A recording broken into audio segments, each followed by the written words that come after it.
crnci reperi, znaš, ono, kako su. Nikad mi nisu bili jasni sa onim tripovima u glavi kad idu, kad hodaju, kao da su uveli Grči, znaš.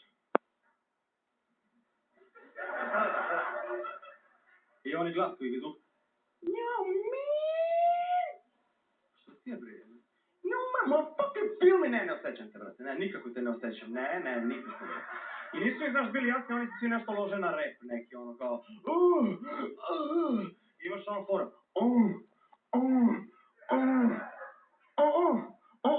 Znaš, ono, cimak se, znaš. Ali, poenta cijela je to nastalo na WC šolje, kad ga zvala žena, znaš, ono, tipa Jay-Z, on.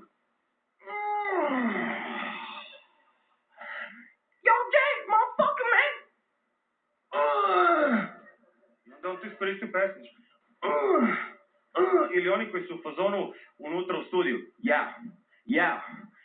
Imam osjećaj kao da ih neko pije po prstima čekićem. Joj.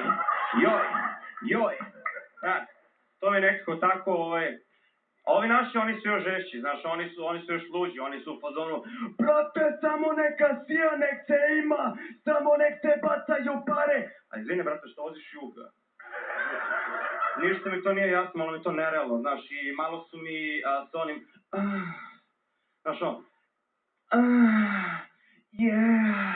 Ti si tako dobra, ti si tako ti si tako, i pesma se zove,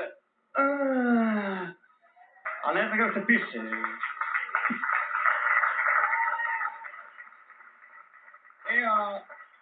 Sad ćemo malo da napravimo ovdje da bude tako, jel može, a?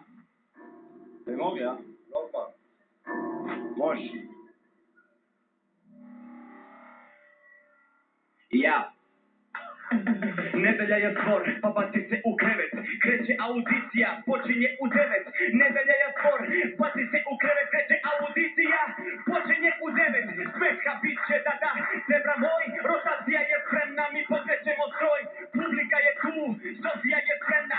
Ajmo sada svi, treća nam je smena. Zrači to zapali neka, samo za blista. To je naša ova jedina pista. Kad kidamo, niko ne može da nas miri.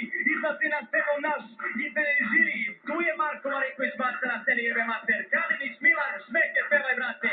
Marko Živić nikom ne uvija. I na crnogorski zavodnik Milošević Andrija. Spremi se za svašta jer ovo jebe mater. Spremi se za svašta jer ovo jebe mater. Jugoslavija.